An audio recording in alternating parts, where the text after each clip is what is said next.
Hi, my name is Sharlot Eisentraut, and I am the owner and coach at Engineered Business Solutions. I have done life coaching and business consulting. I have an engineering degree in civil engineering, and I am certified in life coaching, and I am a life student and analyst, a life analysis. Like, my entire life, I've noticed, has been all about analyzing just life, like, I more than anything else. Okay, so and today's subject is going over transforming, healing, changing, improving, and possibly even getting rid of any kind of addiction or bad habit. And so before I get too much into it, be sure to like and subscribe. Go ahead and press that little button down below and subscribe to my channel. A lot more amazing things will come up, and I also will leave a link down below if you'd like to support my channel.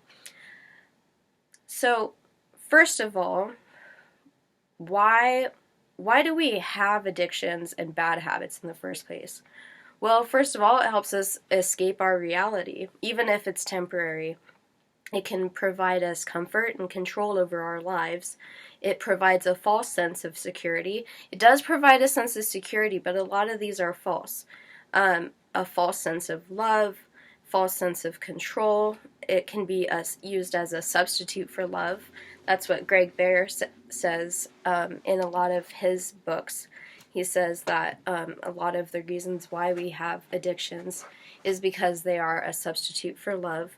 A substitute for love and attention that we didn't get as children, or that we are not getting enough as adults. It can be something that we are genetically predisposed to, or we've been peer pressured, or it started as a way to fit in with our family and friends. We might become addicted. I'm just going to say addicted, even though it is still under the realm of bad habits, just to make things a lot easier. Another reason why we have addictions is because, like, rather than address our core issues straight on, we hide our problems in our addictions, or we hide ourselves in our addictions. It becomes a way to put our head in the sand kind of thing. Often our addictions are external actions or behaviors that hide the hurt, anger, or betrayal we feel inside.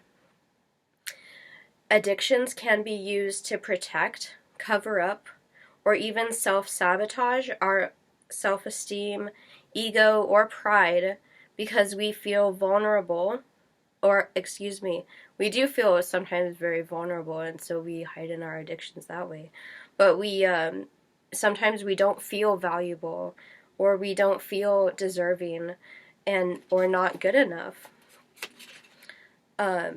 So addictions and bad habits can help us kind of tolerate reality. Not that it's necessarily the best way to go about dealing with reality, but again, a lot of this is based off of our own experiences, previous experiences, and views that we have about ourselves. And so often addictions are ways to escape from reality, and create a new reality, so that things are a lot more comforting and helpful to us, or at least we think that they're helpful to us in the moment. Okay, so what is an addiction? Well, according to Greg Bear, and a lot of this also is very, very much based on my own experience. If anything, the only use of what I get from Greg Bear is really mostly his definition of addiction, and the rest of it is based off of my own experience. And I found out much later, after going through the mindset transformation, that a lot of the steps So about 12 of the 14 steps that I'm going to go over with you is based very loosely off of Alcoholics Anonymous, but I've really changed it and adjusted it a lot because not every addiction needs to be ceased completely. And I'll get into like what are the different types of addictions, such as sleep or shopping or eating. These are things that we can have things go out of control in our lives, but that doesn't mean that we can cease them completely. And in Alcoholics Anonymous, they are mainly talking about drugs, but what it is that I'm going to be talking about does include just about anything, that any kind of addiction that you can think of, and I'll try to be as thorough as possible. So, according to Greg Baer, addictions are compulsive use of any substance, person, feeling, or behavior with relative disregard of the potentially negative social, psychological, and physical consequences. So there are numerous addictions and compulsions: shopping, drugs, alcohol, the victimization mentality. I added that one, and that's actually one that it's true that Greg Baer has a really good book that goes over victimization. Control, sex, love, violence, money, gambling, mistaken identity, theft, video games, plastic surgery, eating, not eating, and many others. So things like work, sleep, those are other things that I've since thought of from after writing all these down that I've since thought of that also go in the case of addictions. So bad habits are essentially not quite the level of addictions. It's sort of, bad habits are things that you're doing them compulsively, but it's enough to create havoc in your life, and especially havoc in a way that you notice it and other people are noticing it, and it's like you know that there's a problem, but it's just right below the surface, and maybe you're not necessarily addressing it, but ultimately it is up to you and your personal evaluation on whether or not it's an addiction or a bad habit, and how much of it needs to be changed, improved, or transformed, or how much of this addiction needs to be just taken out completely and made into something completely different, or that you go completely towards sobriety. So as in you have different levels, right? So the goal of addiction management is to first recognize that there is a problem. And only you can recognize whether something is taking too much control or is an addiction in your life. The second goal of addiction management is to determine for yourself how much is too much. Do you need to limit the use or stop it altogether? And so again, just going into some more reasons as to why we have addictions, in case if I wasn't thorough enough. Not enough love or attention in our childhood. Oh, yeah, okay. Sometimes addictions are genetic. Sometimes addictions are brought on by our environment, or brought on by people that we spend most time with. Okay, so then real solutions. Okay, real solutions to real problems. Again, this is loosely based off of the teachings of Alcoholics Anonymous, and I say loosely because within their realm, I feel like a lot of the times they are very much encouraging complete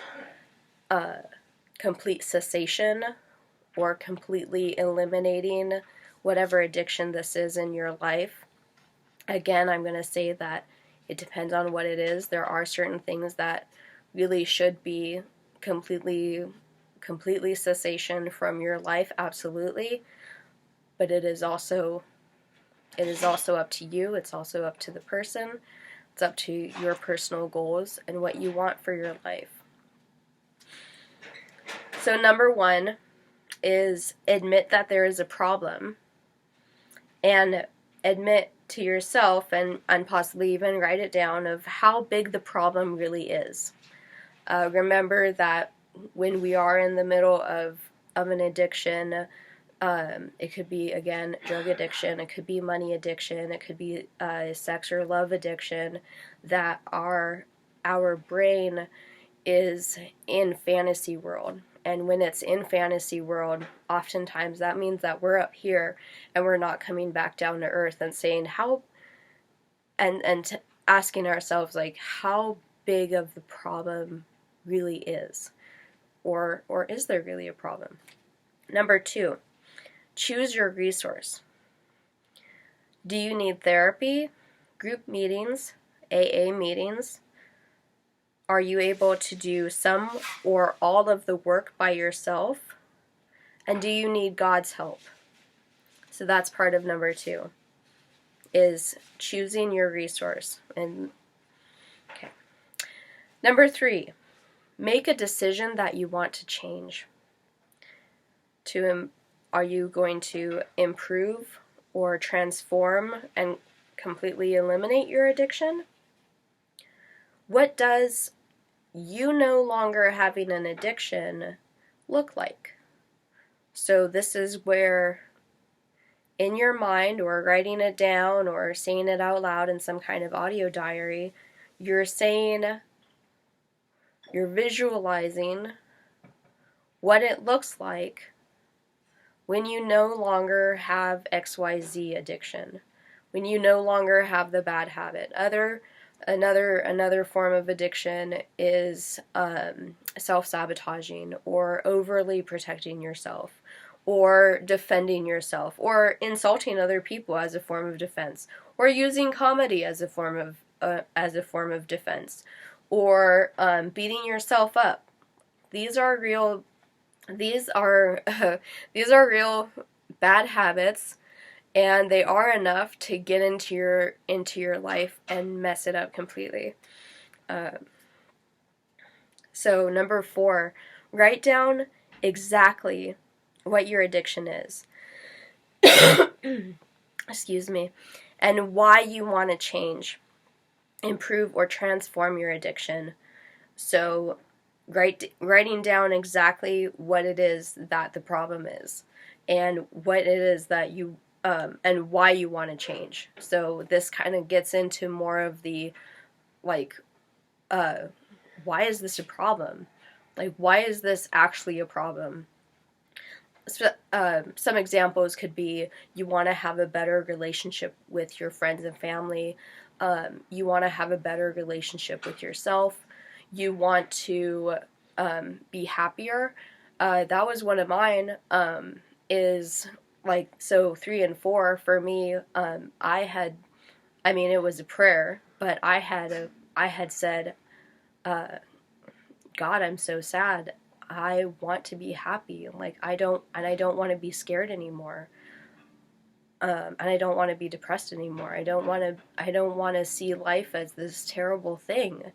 I want to be happy. I want to be fulfilled. And it was a lot more of an energy when I made this prayer of, like, I want abundance. I want happiness. I want good energy. I want to be around good people and have a good life, rather than where it is that I currently am. And so for me, my addiction was a lot of very, very negative, and a lot of very negative beliefs, of a lot of very sad and depressing times in my life. And in order to even know where you're going, like, you have to know what it's going to look like when you get there.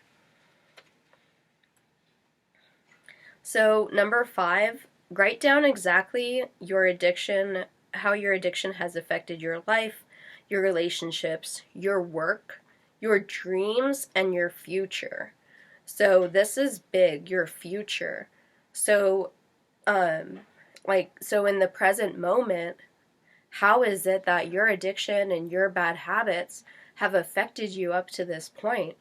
Because, I mean, obviously you wouldn't even be watching this video right now if you didn't know that there's a problem.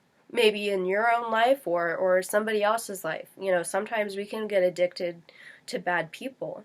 Sometimes we can get addicted to negative situations, or sometimes it's like getting addicted to drama, and these are these are things that affect us, that affect our future, that affect our lives. Like, are we taking are we doing the actions that we actually want to do, or are we just staying stagnant? One of the big things in life coaching is, what are your goals, right? And if you have goals and you have big goals for your life, but there are addictions and bad habits that keep you from your goals, that's a real problem, and it's something that really needs to be addressed. Okay, this is 5A because it's because it is a part of the Alcoholics Anonymous, and I didn't want to, but it's anyway, it's a sub, right? Okay, so 5A, apologize to others for our misbehavior sincerely, because it's part of that recognition that that your addiction has real consequences, both now and in your future. Because if you don't, and also your relationship with yourself, you know, if anything, that's probably your most important relationship that you ever have, is your relationship to yourself. Like, are you lonely? Do you are you focusing on what other people had done to you? Are you ruminating? You know, these are bad habits. Now, these are psychological bad habits, but they are bad habits nonetheless, and they can seriously get in the way of our relationship to ourselves and get in the way of our goals. It can get in the way of our life goals, or even our perceptions of achievement, or our perceptions of prosperity and abundance. And so when you're able to just recognize why and how it is that this addiction has affected my life up until this point, this helps you give reason to change. This helps motivate you from the inside out why it is that you need to make a change. Because probably even before, like when you just clicked on this video, you said, you know what? I know that I need to make a change. There's something happening. These are real things, like 1 through 4. Now,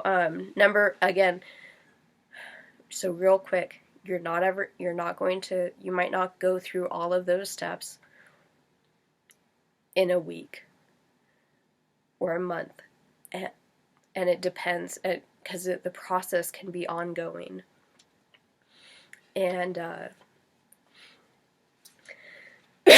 but there are specific things that are definitive steps. So number 6 and number 7 was really hard for me to write, and it's like, how do we communicate this? Okay, so number 6, write down and admit to ourselves the exact reason why we sought out our addictions in the first place. So this is looking at the source. This is humbling ourselves. Be specific and begin the skill and knowledge that nothing in your life was done to intentionally harm you, but to build you and teach you how to be strong along your path. Remember that God and the higher powers are the ultimate judge of your life, that you did the best with what you knew and had.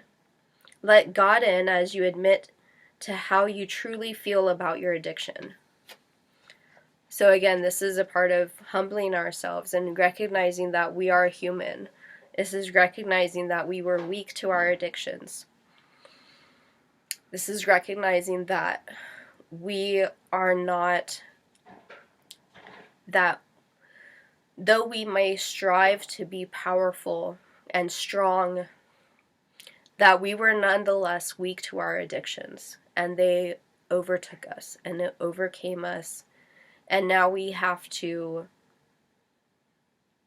give up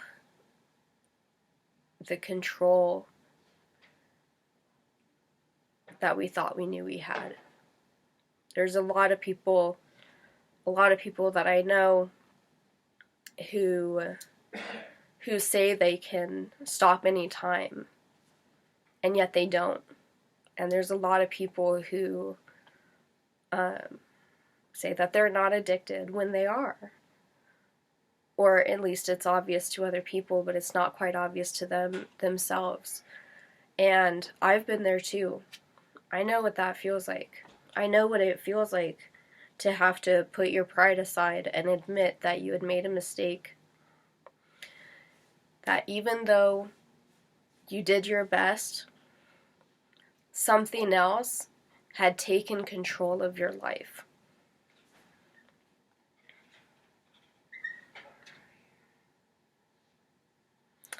So, okay, so this note is basically saying that, okay, I'm going to read it and then we'll go through it. Okay, remember that the sins of those who go before us will never go unmarked, for they mark us with their sin, and they are blind to their sin. And yet we can move forward and can be strong enough to be without sin. So this is recognizing that though we were weak, though things had taken over control of us, that we, maybe at first we had control. Maybe at first things were going just fine, and then suddenly, we fell into the hole of addiction and bad habits, and now parts of our life is completely destroyed, that we can admit and say to ourselves that though I may be weak, though I may have to humble myself, I do not have to continue the bad habits and addictions of those who go before me. It's being able to say that though I am human, though I am humble, though I have to admit my mistakes, I nonetheless can be strong enough to make a change. I nonetheless can be strong enough to move forward without addiction. And that's what I hope for any of you who's listening and watching right now, is that you are strong enough and you are capable enough of going through and overcoming whatever addiction or bad habit it is that may have accrued in your life up to this point. So, number 7, again, humbling yourself. The process of addiction has a lot of humbling yourself. It's humbling yourself and admitting that you are not Superman. You are merely a human. But guess what? This gift of humanhood is a gift. And your addiction is taking away that gift. Or transforming your life, or transforming what you think is reality into something that's different. And sometimes, actually a lot of the times, because of addiction, our reality becomes false. And so we act and interact and react with our world from a place of addiction, which basically means that our view of the world has been changed. Depending on the drug, depending on the habit, on the bad habit, whatever it is that you're doing. It's admitting to ourselves that reality has changed because of this addiction and this bad habit. So humble yourself. Right? Admit that you are human and write down your fears of quitting your addiction. Write down your fears of being sober. Your fears of being enough or changed. So that's, so this is writing down your fears of quitting your addiction and writing down your fears of being sober or being sober enough or changed. Then challenge each fear. So as a second part of that, so it's like sort of like you take your paper and you put a line in the middle, and on one side you have your fear, and then on the other side you challenge each fear with how you feel about it and how likely would it happen really. So so what's a fear? Oh, my mom wouldn't love me. Okay, so if I change my mindset, if I become happy, if I actually love myself and I do the things that I want to do, and I live my life authentically to me, my fear was that my mom would not love me. Well,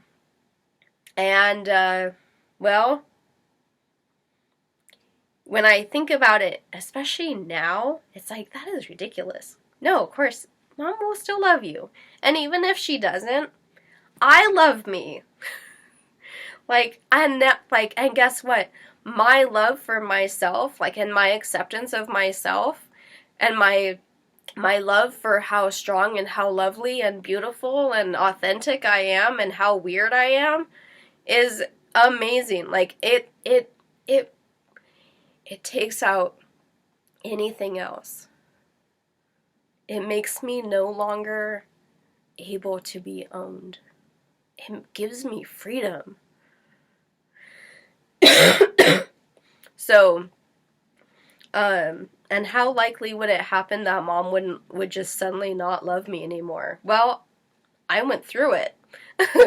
Because I had gone through the mindset transformation, and then I went up and I visited my mom. And then mom had a hard time with this new and improved Charlotte. She was like, "Oh no, this is weird. I don't like this." But at the end of the day, mom still loves me. And I still love her. She's a good person, she did the best that she could. I love her with all my heart. I still do. I mean, she gave me life. And even if she doesn't love me, I don't care. Because again, I love her. She gave me life. I forgive her for all of the whatever that I had during my childhood. Because again, she was just doing the best that she could. And, I mean, isn't that what we're all doing? We're all doing the best that we can. So I forgive her. I forgive her totally. And if she's still mad that I admit that, mistakes were made, that's okay. It's not the end of the world. And I still love her deeply. So this is where, again, when you challenge each fear, then you're able to say, you know what? That doesn't really make sense. Okay, so another example could be, what happens if you stop taking a drug? Well, you get to stop hanging around the people who are enabling you to take that drug. And is that really all that bad? Not every drug dealer or drug addict, everybody has their interpersonal demons. Maybe it might be a good idea to hang around people who are more positive, or hang around people who are able to say, look, I'm sober and I feel great. Or look, I'm sober and I have this story, and despite all the challenges, despite all the stuff that I've been through, I'm still here and I'm still kicking and I still feel amazing. You can too. This is where you being able to be around that kind of environment and, and have that kind of external help really comes into play here. Like what I said about, I think it was number 1, of solving your addictions. Anyway, like choosing your resource. This is all part of choosing your resource.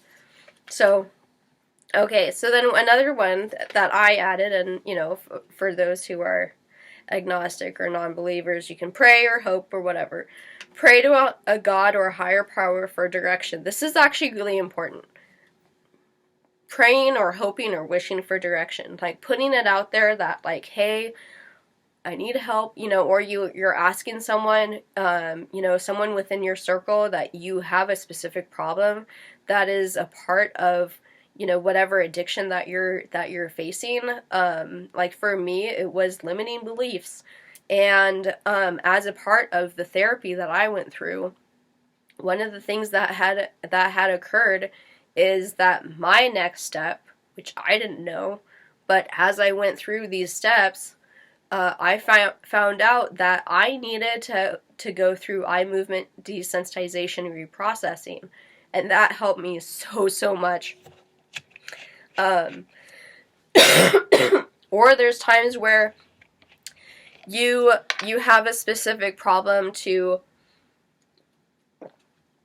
money management, or spending too much money, or going shopping, and by just putting that energy out there, or literally asking people, then that's where it is that things start to come to you.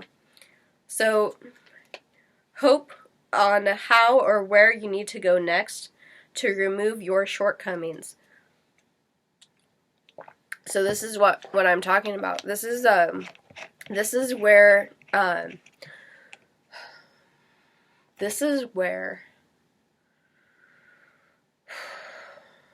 personalization comes in. This is where your personalized journey comes in, because not every addiction is going to be exactly the same. Not every bad habit is going to be exactly the same. I mean, up until this point, I've probably mentioned about 20 different addictions or bad habits you could have, not including drugs. Oh yeah, by the way, when it does come to drugs, and this can include prescription medication, anything that affects your nervous system, so like for instance, I was on Adderall because I have ADHD, and after a while I was like, I don't really like this anymore, I want to get off of it.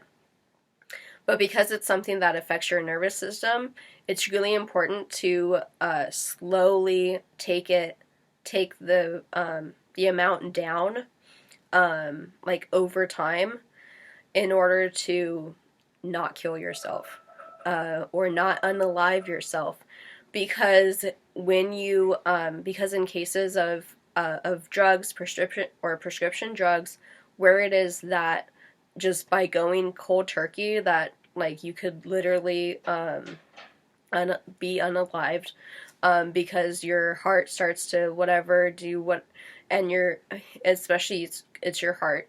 That's where it is that taking those steps and being able to just very gently and gradually taking that down helps so much. And that also goes for alcohol as well.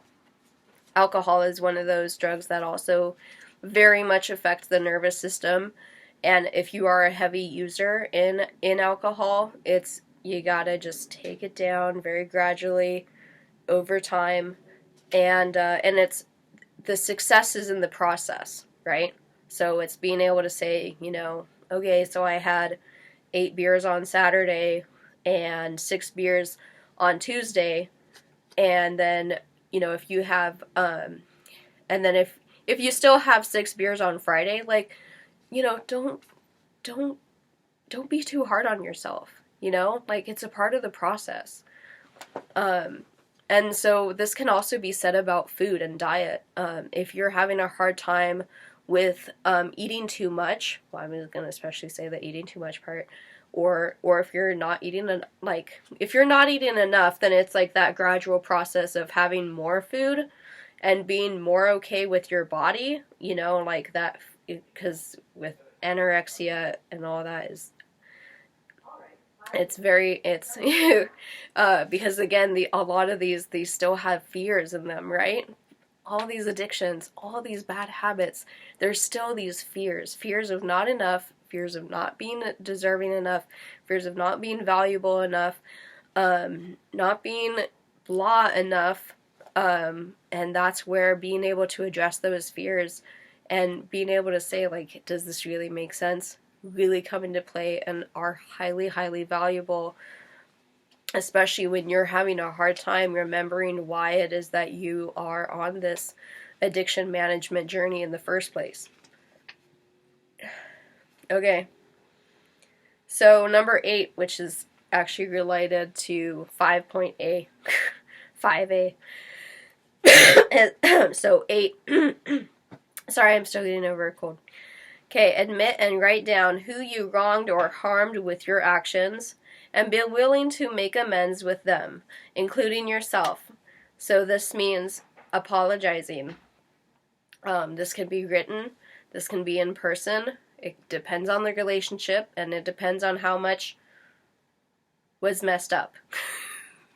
Or what was said, right? Or how much money you spent, you know, or like how much of a bad decision it was, or how drunk you got at that party and, like, you know, completely ruined the wedding, whatever, right? Like, this is a part of healing and a part of the addiction management, because you need to forgive yourself, you need to forgive other people, and you need to apologize if you did somebody wrong.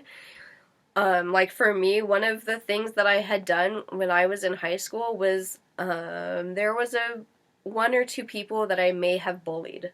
Okay, I bullied because I wasn't happy, and I bullied them because I wanted them to also feel unhappy, right? And so one of the things that I did, that I made sure that I did, now whether or not they've said that they apologize or they forgive me, it doesn't matter. It doesn't matter. Like, they don't have to forgive you. You need to tell them that you're sorry. Do not ever expect for other people to forgive you, or you will spend your entire life running towards something that you can never change and you can never get, because it's not something that you can get, it's something that you can give, because you have to apologize. Just simply apologizing helps you also release that stress and that strain and that guilt and the shame that you did wrong. So number 9, this is part of the process of forgiveness and apologizing. So number 9, apologize and or try to improve the relationship with people who were wronged or harmed by your addictive behaviors, except when to do so could cause injury to yourself or them. So again, this is where never insist on people to forgive you. Never insist on it. Because ultimately you need to forgive yourself. Like, that's the most important thing. I've seen these movies where, based on real life, and I know that, and I've also seen people do this before too, of, you know, like, I'm sorry that I did something wrong, you know, or like, I'm sorry that I bullied you in high school, and then the other person says, I don't forgive you. And then the bully starts to, like, bully and it escalates. It's like, what are you doing? Like, if they don't forgive you, that's on them.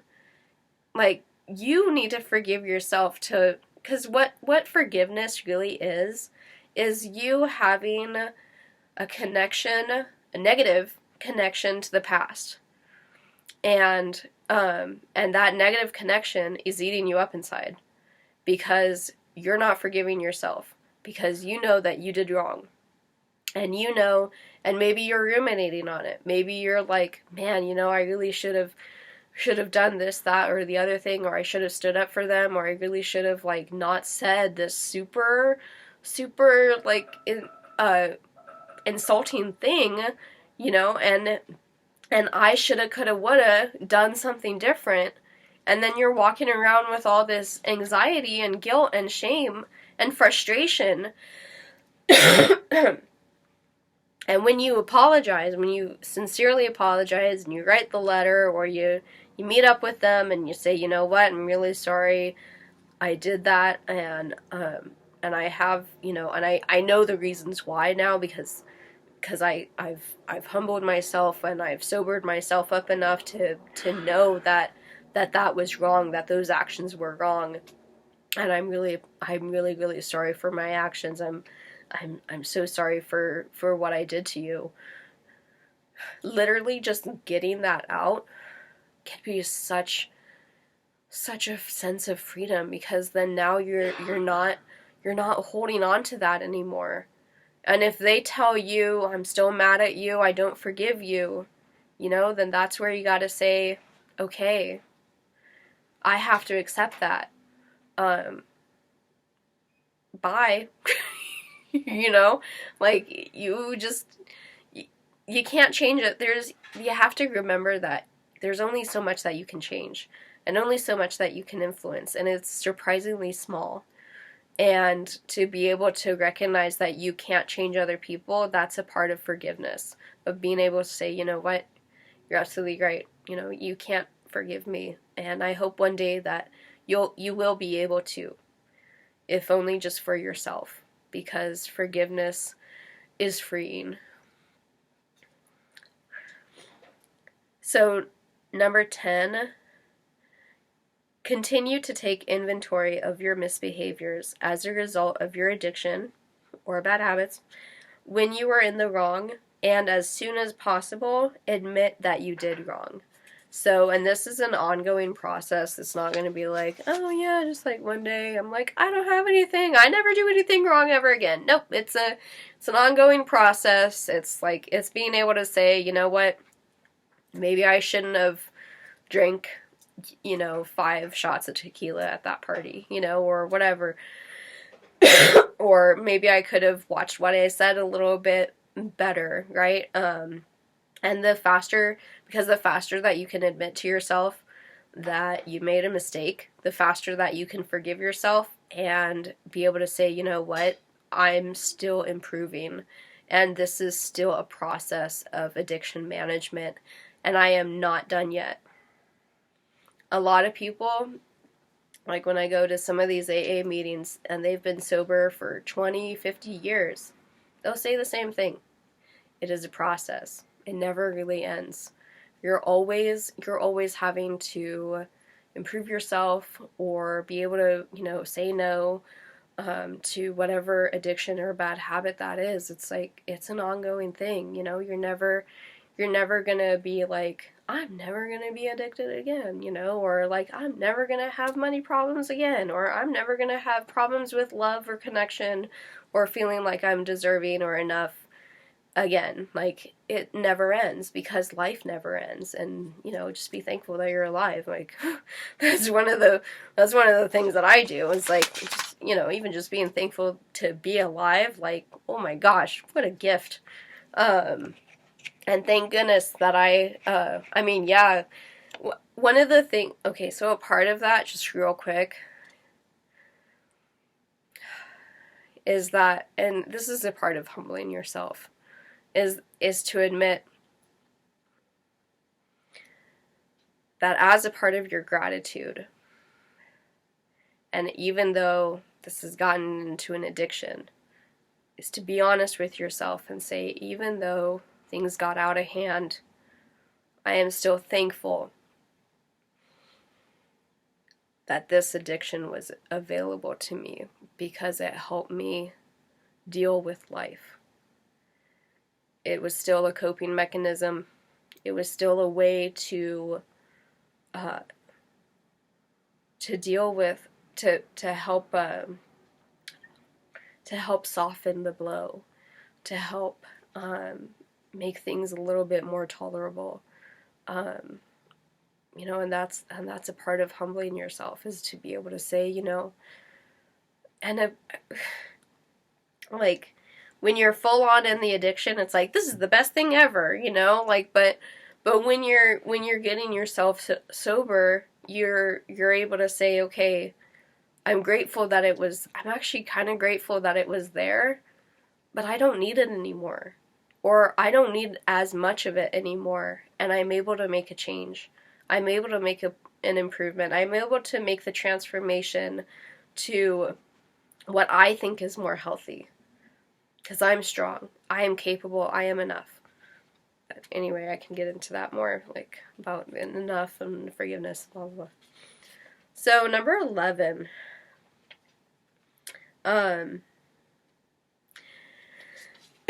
Now, for the non-believers out there, this might be a little bit different, but you could say higher power instead of God, okay? Higher power such as community or the earth, whatever you want to say. Or you could, even if you believe in God, you could still, connect this with the earth and community. Anyway, okay. Number 11, search for and connect with God, His higher power, and His energy through prayer, writings, meditations, and hypnoses that help us overcome our addictions and let in more love, peace, and understanding as forms to consciously connect with God as we come to understand Him. Praying, writing, meditating, and listening to hypnosis sessions, and following God's will for us and the power to carry out what is meant for us. So what this means is that these are ways to connect. Okay, this is part of humbling ourselves and continuing to humble ourselves. It's like that saying in Psalms of, God help me understand the things that I cannot change and help me develop the wisdom to know the difference. This is part of this is saying that as a part of our addictions or as a part of the things that hold us back, that meditating, prayer, writing, things like this, they just help us understand what we need so that we can create more of what it is that we need and want in our life so that it's not addiction. So let me say that again. This is where we are creating those good habits. We're creating the things that we need. We're following the advice that we need to take. Like sometimes it could be eating more food, eating less food, or smoking a little bit less, or taking a little bit less of the drug, or completely stopping those drugs. Or, like I said, the slowly stopping the drugs or slowly stopping whatever it is that really affects your nervous system. Or it doesn't even have to be something that affects your nervous system. It's just could even be that, okay, if we're going to stop this, we need to take less of it. Or say for shopping addiction, writing a list and then only buying what it is that we can carry in our hands. That was something that really helped me with shopping addiction.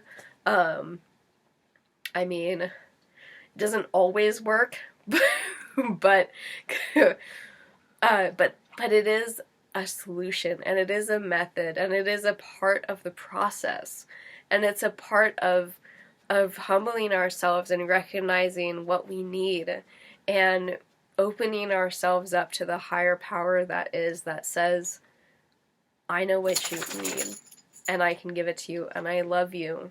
And that is what God is in a lot of ways. It's now we're filling our cup up with what we need, not just what we want, so that then we're not going to the addictions.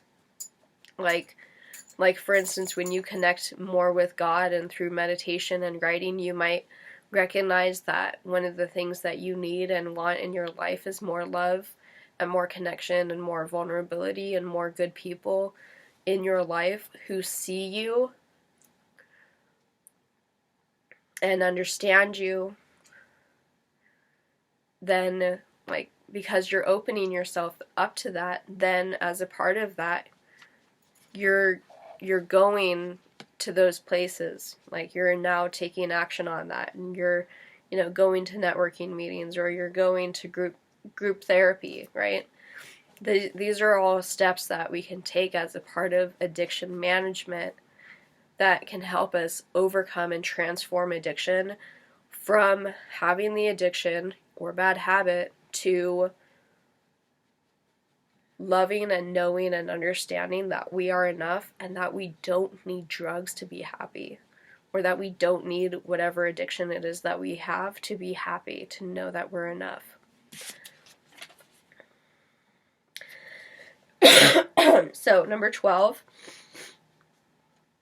having had the transformative and spiritual awakening as a result of going through these steps, we try to carry these messages and these principles to others who are suffering from addiction, and we practice these principles in all of our affairs. So step 10 is sharing what you know. So right now, this is me sharing with you what it is that I know. This is what it is that has helped me. Because I was addicted. Because I did have bad habits. And I have the solutions. And it's, as much as I can say, I can move forward freely, and I can, and it's still a process every day, but it's letting other people know that there is hope. You can overcome it. You can change it. You don't have to quit it completely if it's not something that has to be quit completely. For instance, you still need to shop. You still need to go grocery shopping. You still need to buy your socks and shoes and, whatever. And you still need to eat. You still need to sleep. You still need to, go work, right? But when these things can become too much in our lives, that's when it is that they become addictions and bad habits. And when they become so much of a part of our lives that we neglect other parts of our lives, that's when we really have a problem and we really have an addiction, and it's really important to do something about it. Okay, but I'm not done, because I said there's 14 steps. Again, just in case I didn't say it before, please like and subscribe down below, and be sure to share this with a friend. And also, I'll leave a few links if you'd like to support this channel. As much as I can, I am currently trying to not have the point where it is that I don't have ads, but I currently don't really have any supporters right now financially. Probably because there's a bunch of people on the internet saying that they're scammers and they're scamming you and blah blah blah, and so then I can see if some other people were like, you might be a scammer too, but I'm not. I'm just another person trying to make a little bit of money, trying to make a living, trying to make a change, and try to make a improvement in people's lives, So if you could support me, I'd really, really appreciate it a lot from the bottom of my heart. Along with this, I also work, but I also need an extra level of that financial support, and I'd really appreciate it from the bottom of my heart. Okay, so number 13. So this is optional, but this is a step that I took, and I highly recommend it. So number 13 is to heal deeply from found trauma, to get rid of or mute long-term held beliefs, long-term held beliefs, to get rid of long-term held beliefs that limit your motivations, goals, and behaviors so that you can take fruitful action. For me, I did a lot of eye movement desensitization and reprocessing, because also I figured out how to do it on my own, and then I did a bunch of it, and it was amazing. I did like definitely more than 100 hours, probably a little bit less than 200. That's how far I went down. Like, most people do 24. So just to give you an idea, again, EMDR. So if you really want to get rid of limiting beliefs such as, oh, well, I need to have marijuana in my day, or, well, you know, I need to bully this person because she's happy, you know, or I don't need to, or a limiting belief is like, I can do anything I want so long as it's engineering. Like, what is this? These are limiting beliefs. These are real life limiting beliefs that I've experienced from my personally. Or that, I don't need money, I need stuff, you know? Or, that's actually probably one that I still have. Like, I have a lot of stuff. I am very prosperous. I am very abundant. Do I have a lot of money, though? Not really. And that's why I need your help. So that I can have more stuff. No, I'm just kidding. But it does really help. Money does really help. So that's an actual, so that would be an empowering belief, is to be able to say money helps. A limiting belief is to say that money is evil. Okay, does that make sense? Okay, good. Alright, so 14. Let others know that they can heal from addiction as well. So again, this kind of ties into number 12, but I also didn't really want to leave this with like 13. So that's why I added this. So yeah, letting others know that they can heal from addiction as well. You can also heal from psychological addictions, healing from trauma, healing from these like terrible mindsets. These are all things that you can heal from. These are all, you can stop being a bully, you know, or you can transform your life, or you can stop the addictions to drugs and alcohol, or the prescription medications, or, you know, first it started off as prescription medications and then now it's illegal drugs, or, you know, you can stop the control or try to control other people. Again, all of these are addictions. And trying to control other people has been a bad habit and an addiction in my own life. It really doesn't work out very well. Like 90% of the time. I mean, like, you can control your children, you know, or at least you can try to, or, you know, by trying to influence them and giving them, you know, good advice. But to actually control people, like, unless you're their boss, even then, it's really not, like, yeah, no, it's really not, yeah. Okay, anyway, continuing. So, some things to note. Alright, so, oh, okay, I guess it's the end. Wow, okay. Well, thank you so much for listening. You know, hope you took copious notes. I'm going to make sure to put some notes down below just so that then you understand, like, what I talked about today. So, remember to like, subscribe, and share. I hope this helps you, or maybe you know someone who would really benefit from this. If you would like to support me, there are several links below. You know, money is good. Everybody loves money. Is that an empowering belief? That could be an empowering belief. And I'll see you in the next video. Thank you so much for listening, and I hope this helps you. Bye.